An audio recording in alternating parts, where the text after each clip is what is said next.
Hugging. Hugging is healthy. It helps the immune system, cures depression, reduces stress, and induces sleep. It's invigorating, rejuvenating, and has no unpleasant side effects. Hugging is nothing less than a miracle drug. Hugging is all natural. It is organic, naturally sweet, no artificial ingredients, non-polluting, environmentally friendly, and 100% wholesome. Hugging is the ideal gift. Great for any occasion, fun to give and receive, shows you care, comes with its own wrapping, and of course, fully returnable. Hugging is practically perfect.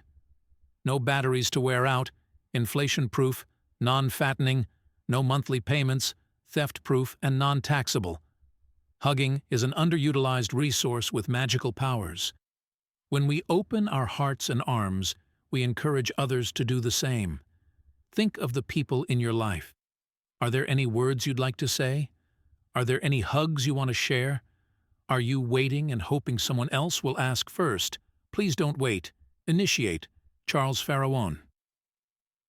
We need 4 hugs a day for survival, 8 hugs a day for maintenance, and 12 hugs a day for growth. Virginia Satir. Achy like the others. Jack and Lydia are on holiday in France with their friends, Mike and Anna. Mike loves to visit historical buildings. Jack agrees to sightsee some historical buildings with him. Lydia and Anna decide to shop in the city. "See you boys when we get back," the girls shout. In the village, Jack and Mike see a beautiful old church. But when they enter the church, a service is already in progress. "Shh! Just sit quietly, so that we don't stand out. And act like the others," Mike whispers. Since they don't really know French, Jack and Mike quietly sit down. During the service, they stand, kneel, and sit to follow what the rest of the crowd do. "I hope we blend in and don't look like tourists," Mike tells Jack. At one point, the priest makes an announcement, and the man who sits next to Jack and Mike stands up. "We should stand up too," Jack whispers to Mike. So, Jack and Mike stand up with the man. Suddenly, all the people burst into laughter. After the service, Jack and Mike approach the priest, who speaks English. "What's so funny?" Jack asks. With a smile on his face, the priest says, "Well, boys, there is a new baby born, and it's tradition to ask the father to stand up." Jack and Mike look at each other, and Mike shakes his head. He smiles and says, "I guess we should understand what people do before we act like the others." The perfect heart. One day a young man was standing in the middle of the town, proclaiming that he had the most beautiful heart in the whole valley. A large crowd gathered, and they all admired his heart, for it was perfect. There was not a mark or a flaw in it. Yes, they all agreed it truly was the most beautiful heart they had ever seen. The young man was very proud and boasted more loudly about his beautiful heart. Suddenly, an old man appeared at the front of the crowd and said, "Why, your heart is not nearly as beautiful as mine." The crowd and the young man looked at the old man's heart. It was beating strongly, but full of scars. It had places where pieces had been removed and other pieces put in, but they didn't fit quite right, and there were several jagged edges. In fact, in some places there were deep gouges where whole pieces were missing. The people stared. How can he say his heart is more beautiful, they thought? The young man looked at the old man's heart and saw its state and laughed. "You must be joking," he said. "Compare your heart with mine. Mine is perfect, and yours is a mess of scars and tears." "Yes," said the old man, "yours is perfect looking, but I would never trade with you. You see, every scar represents a person to whom I have given my love. I tear out a piece of my heart and give it to them, and often they give me a piece of their heart, which fits into the empty place in my heart. But because the pieces aren't exact, I have some rough edges which I cherish, because they remind me of the love we shared. Sometimes I have given pieces of my heart away, and the other person hasn't returned a piece of his heart to me. These are the empty gouges. Giving love is taking a chance. Although these gouges are painful, they stay open, reminding me of the love I have for these people. I hope someday they may return and fill the space I have waiting. So now, do you see what true beauty is? The young man stood silently with tears running down his cheeks. He walked up to the old man, reached into his perfect young and beautiful heart, and ripped a piece out. He offered it to the old man with trembling hands. The old man took his offering, placed it in his heart, and then took a piece from his old scarred heart and placed it in the wound in the young man's heart. It fit, but not perfectly, as there were some jagged edges. The young man looked at his heart, not perfect anymore but more beautiful than ever, since love from the old man's heart flowed into his. They embraced and walked away side by side. How sad it must be to go through life with a whole heart. 5 more minutes.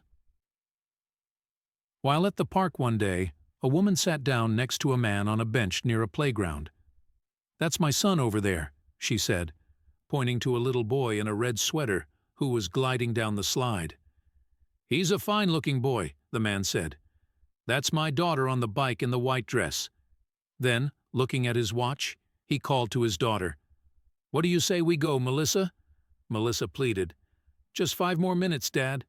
Please? Just 5 more minutes." The man nodded, and Melissa continued to ride her bike to her heart's content. Minutes passed, and the father stood and called again to his daughter. "Time to go now." Again Melissa pleaded. 5 more minutes, Dad. Just 5 more minutes." The man smiled and said, "Okay, you certainly are a patient father," the woman responded. The man smiled and then said, "Her older brother Tommy was killed by a drunk driver last year while he was riding his bike near here. I never spent much time with Tommy, and now I'd give anything for just 5 more minutes with him. I've vowed not to make the same mistake with Melissa. She thinks she has 5 more minutes to ride her bike. The truth is, I get 5 more minutes to watch her play." A simple gesture. Mark was walking home from school one day when he noticed that the boy ahead of him had tripped and dropped all the books he was carrying, along with 2 sweaters, a baseball bat, a glove, and a small tape recorder. Mark knelt down and helped the boy pick up the scattered articles. As they walked, Mark discovered the boy's name was Bill, that he loved video games, baseball, and history, that he was having a lot of trouble with his other subjects, and that he had just broken up with his girlfriend. Mark went home after dropping Bill at his house. They continued to see each other around school, had lunch together once or twice, then both graduated from junior high school. They ended up in the same high school, where they had brief contacts over the years. Finally, the long-awaited senior year came. 3 weeks before graduation, Bill asked Mark if they could talk. Bill reminded him of the day years ago when they had first met. "Do you ever wonder why I was carrying so many things home that day?" asked Bill.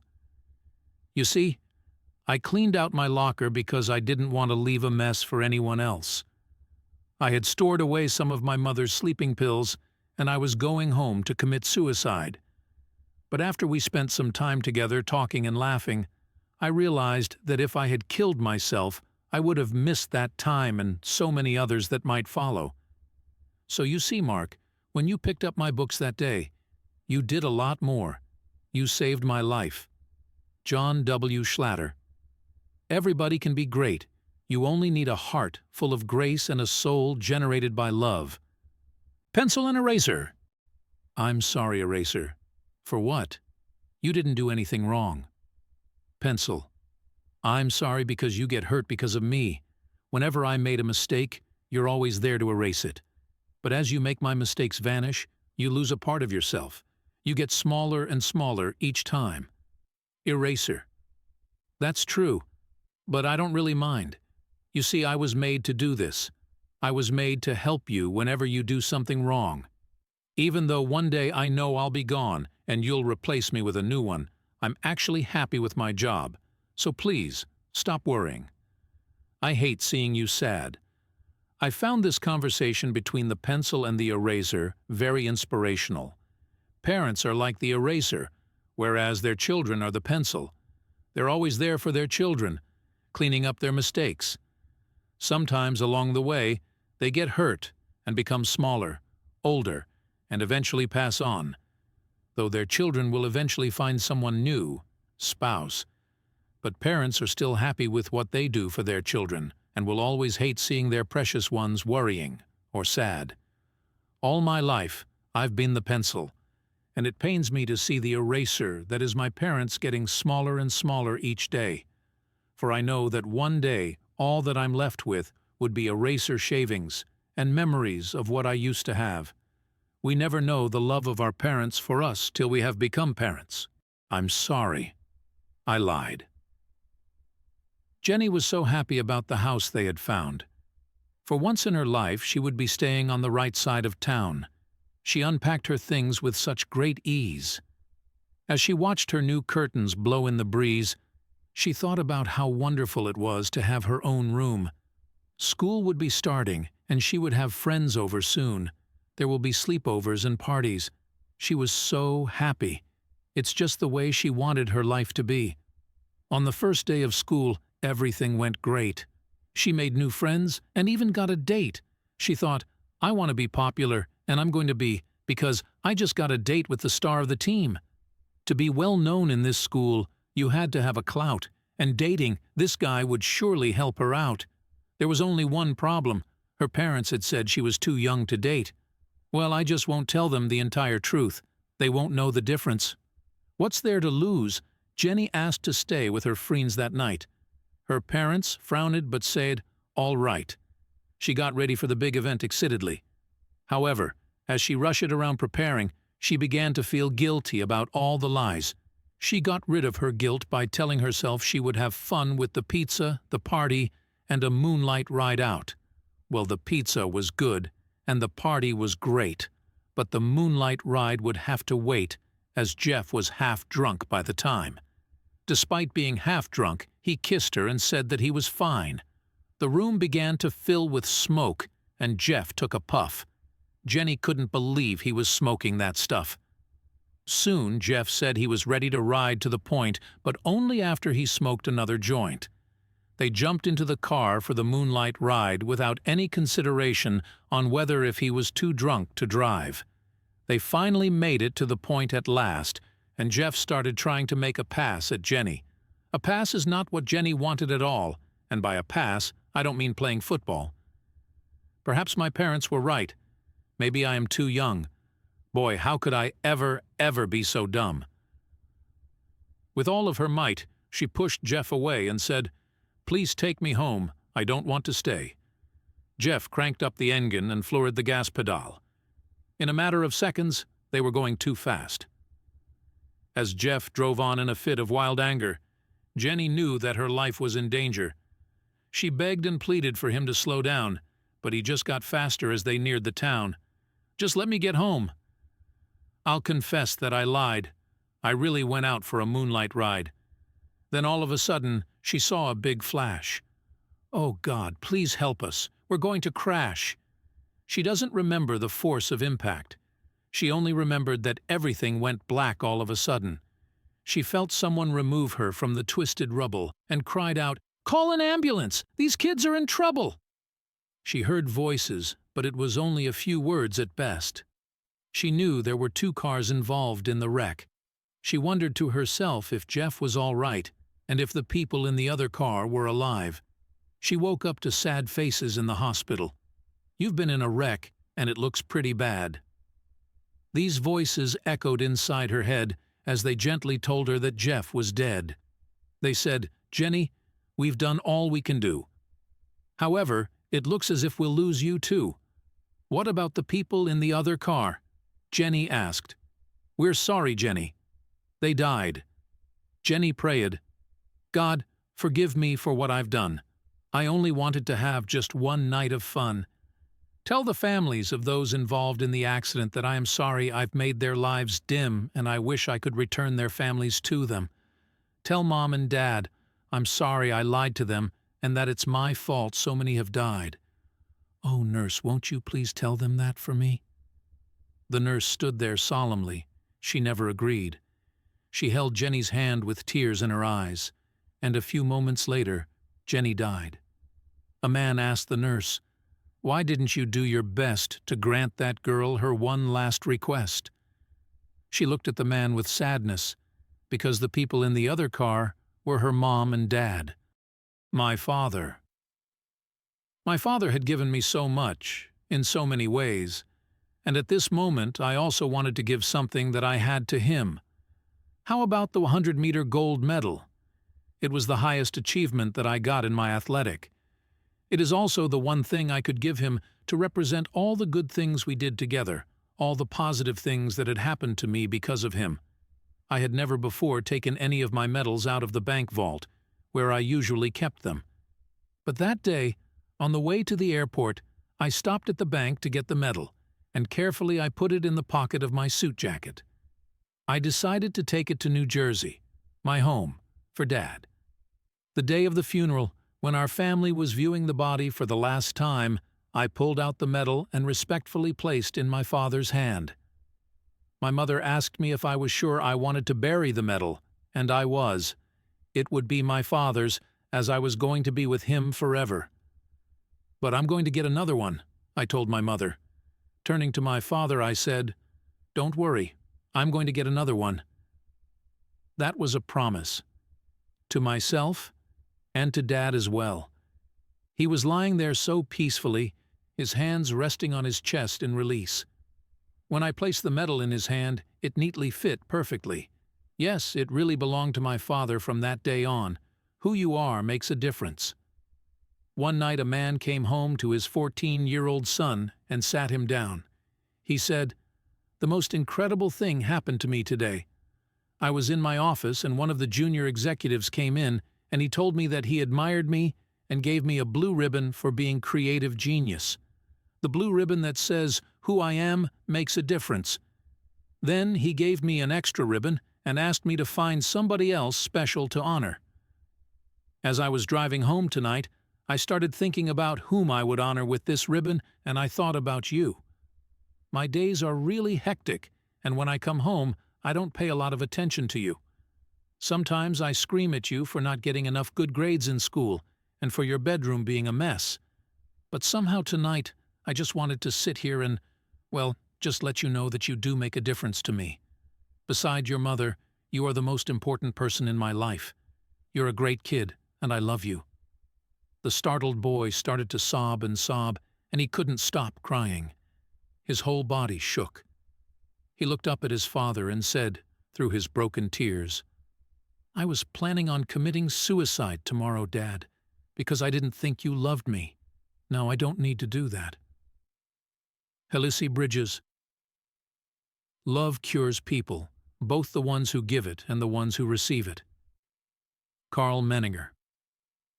Heaven and hell, a holy man was having a conversation with the Lord one day and said, "Lord, I would like to know what heaven and hell are like." The Lord led the holy man to 2 doors. He opened one of the doors, and the holy man looked in. In the middle of the room was a large round table. In the middle of the table was a large pot of stew, which smelled delicious and made the holy man's mouth water. The people sitting around the table were thin and sickly. They appeared to be famished.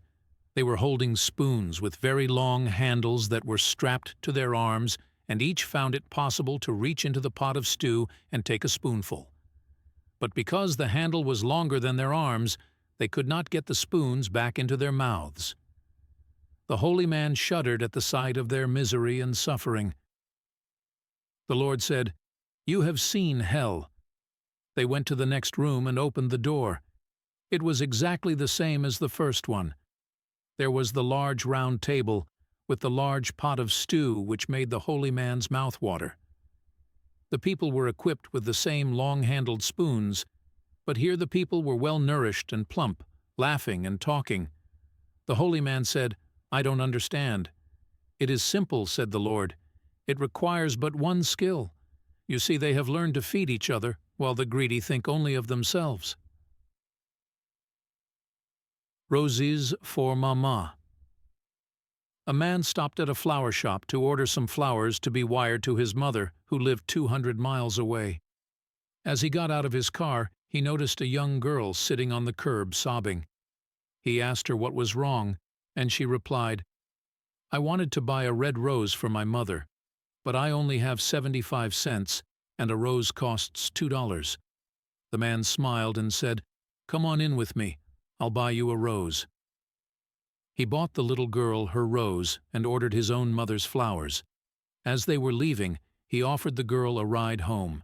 She said, "Yes, please. You can take me to my mother." She directed him to a cemetery where she placed the rose on a freshly dug grave. The man returned to the flower shop, canceled the wire order, picked up a bouquet, and drove the 200 miles to his mother's house.